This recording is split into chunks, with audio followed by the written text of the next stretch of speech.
Cinco oscuros secretos del Vaticano. Amurallada en la ciudad de Roma, el Vaticano es una ciudad-estado independiente que tiene apenas una octava parte del tamaño del Parque Central en la ciudad de Nueva York, y es el hogar del Papa. Sin embargo, el Vaticano también puede referirse a la Santa Sede, que es el órgano rector de la Iglesia Católica. Estos son 5 de los hechos más oscuros sobre el Vaticano. Si no te has suscrito al canal, estás a un solo clic de hacerlo. Publico contenido 2 veces por semana. Ahora, a lo que venimos. Número 5. Exorcismos. Con los avances en los campos de la psicología, neurociencia y biología, es difícil creer que los exorcismos todavía son realizados por la Iglesia Católica. Sin embargo, según el ex exorcista Gabriel Amorth, quien aparentemente ha realizado más de 70.000 exorcismos en su oficina en el Vaticano, hay alrededor de 300 exorcistas en todo el mundo y 4 en Roma.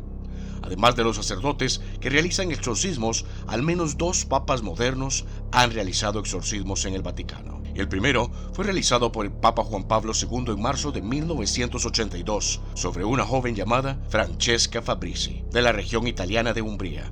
Durante el exorcismo ella se retorcía en el suelo y gritaba. El Papa dijo que diría misa por ella al día siguiente, lo que aparentemente la curó. Continuó viviendo una vida normal, casándose y teniendo un hijo. El segundo exorcismo del Papa Juan Pablo fue en septiembre del año 2000, cuando una mujer con un historial de depresión estaba sentada en la primera fila de la audiencia semanal del Papa. Ella se enfureció y necesitó ser restringida, pero era demasiado fuerte y luchó contra la seguridad. Cuando finalmente fue restringida, el Papa Juan Pablo habló con ella, la abrazó y luego realizó un exorcismo. Sin embargo, no funcionó y el padre Amorth tuvo que hacer una sesión de exorcismo de seguimiento que duró 2 horas al día siguiente. Yo personalmente estoy más del lado de la ciencia y la medicina. Estos sujetos tal vez quieren obtener un poco de fama, pero es interesante ver algunos documentales al respecto. Búscalos en YouTube sobre el padre Amorth. Puede que tu mentalidad cambie un poco. Déjame tu comentario. Número 4. Los papas que se retiran. Para la mayoría de los papas es un trabajo que tienen hasta la muerte. Es parte del dogma católico. Sería como un padre que renuncia a sus hijos. Sin embargo, eso no significa que no se les permita hacerlo. Es muy raro quien renuncie o se retiren. De hecho, durante los últimos 1000 años ha habido 123 papas y de todos ellos, solo 5 han abdicado. El primero en renunciar fue Benedicto IX, que era uno de los papas más jóvenes y probablemente tenía unos 20 años cuando lució ese increíble sombrero por primera vez. También fue la única persona que sirvió múltiples periodos como papa. Fue expulsado del papado en 1036, pero regresó solo unos meses después y se convirtió nuevamente en papa. Sin embargo, él tenía un problema: quería casarse. Así que terminó vendiéndole el papado al hombre que se convirtió en su sucesor, el Papa Gregorio VI, en mayo de 1045. Sin embargo, Benedicto pronto se arrepintió de hacerlo porque resultó que la mujer con la que quería casarse no estaba interesada en casarse con él. Pudo recuperar el título de papa en noviembre de 1047, pero solo duró un año antes de ser excomulgado. El segundo papa que renunció fue el hombre que compró el papado, el Papa Gregorio VI, quien renunció a instancias de los obispos. Negó haber hecho algo malo, pero renunció en 1046. El próximo papa que renunció fue el Papa Celestín V en 1294. Decretó que si el Papa quería renunciar, entonces se le debía permitir hacerlo. Él hizo eso mismo una semana después de 5 meses de ser Papa. Después de retirarse, vivió como ermitaño durante 2 años. Desafortunadamente, su predecesor estaba preocupado de que Celestín intentara reclamar el papado o se opusiera a él, por lo que lo encarcelaron y murió después de 10 meses. El siguiente papa fue Gregorio XII en 1415. En ese momento, debido a un cisma en la Iglesia Católica que comenzó en 1378, había 2 papas, uno en Roma y otro en Aviñón. Gregory optó por renunciar para que el papa en Aviñón pudiera ser excomulgado y la Iglesia Católica pudiera comenzar de nuevo. El último papa que renunció fue el Papa Benedicto XVI en 2013. Lo hizo por razones de salud. Sin embargo, hay una teoría de la conspiración de que fue expulsado o socavado tanto que se vio obligado a renunciar. Los defensores de esta teoría señalan que se retiró después del escándalo de Vatilix, que fue la filtración de documentos que mostraban la lucha del Papa Benedicto para ser más transparente con el público sobre cosas como los sacerdotes y el abuso sexual. Pero la política interior frustró sus planes. El escándalo de Vatilix demostró que Benedicto era un gerente ineficaz y decidió retirarse. Número 3. El escándalo del Banco Ambrosiano. El Banco del Vaticano se conoce oficialmente como el Instituto de Obras Religiosas y de 1971 a 1989 el presidente del banco fue el arzobispo Paul Marcinkus de Cicero. Antes de eso, el exjugador de rugby de más de 2 metros trabajó como guardaespaldas para el Papa Juan Pablo VI. Sin embargo, sería recordado por un escándalo que estalló en 1982. El escándalo comenzó con el colapso del Banco Ambrosiano, que era uno de los bancos privados más grandes de Italia, con una deuda de 1.400 millones. Poco después, Roberto Calvi, quien era el gerente general del banco y amigo de Marcinkus, fue encontrado muerto, colgado de un puente en Londres, Inglaterra. Originalmente se consideraba un suicidio, pero más tarde se dictaminó un homicidio. 5 personas fueron juzgadas en relación con su asesinato, pero todas fueron absueltas. Eso nos lleva a Marcinkus y al Banco del Vaticano.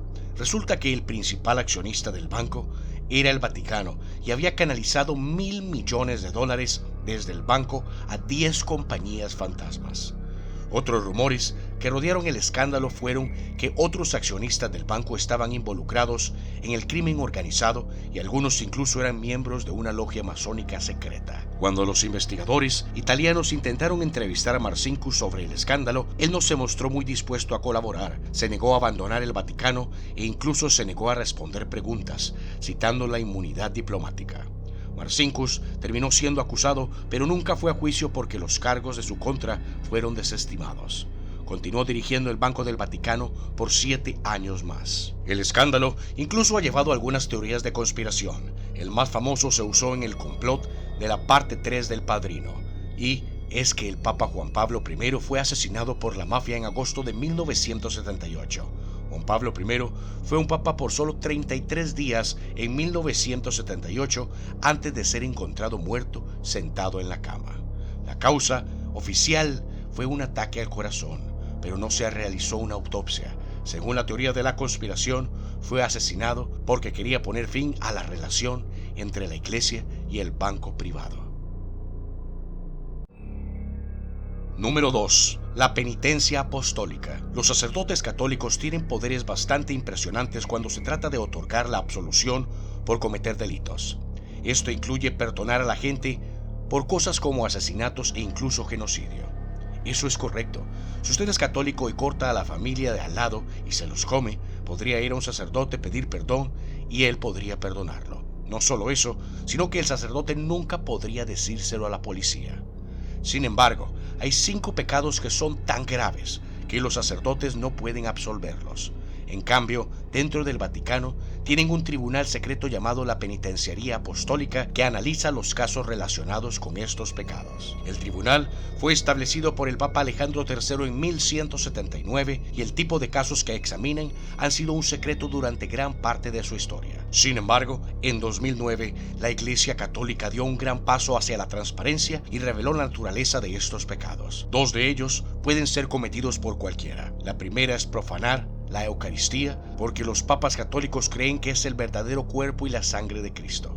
El segundo es intentar matar al Papa. Los otros 3 pecados solo pueden ser cometidos por un sacerdote o por hombres que intentan convertirse en sacerdotes.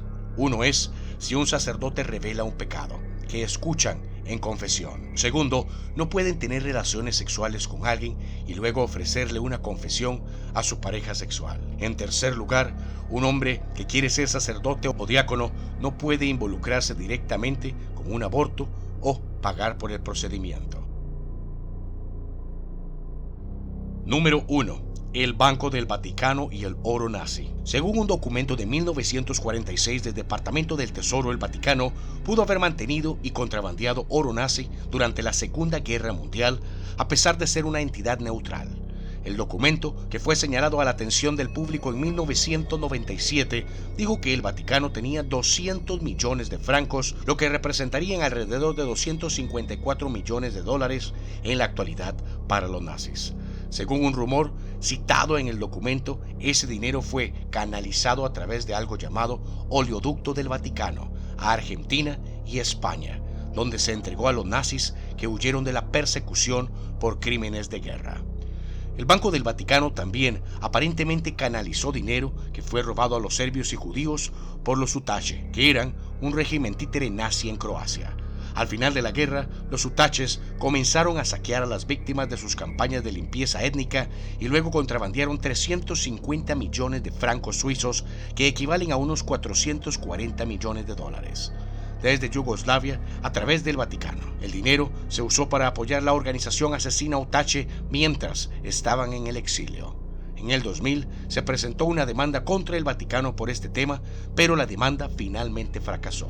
Estos fueron solo 5 oscuros secretos del Vaticano. En un video anterior les había mencionado la bóveda del Vaticano, el cual les dejo al final del video. Por favor, comparte este video y dale like si te gustó. Y si quieres salir en el próximo, envíame tu foto a mi página de Facebook, Pablo González. Buenos días, buenas tardes o buenas noches, donde quiera que estén. Y como siempre, hasta la próxima y saludos aquí desde Costa Rica.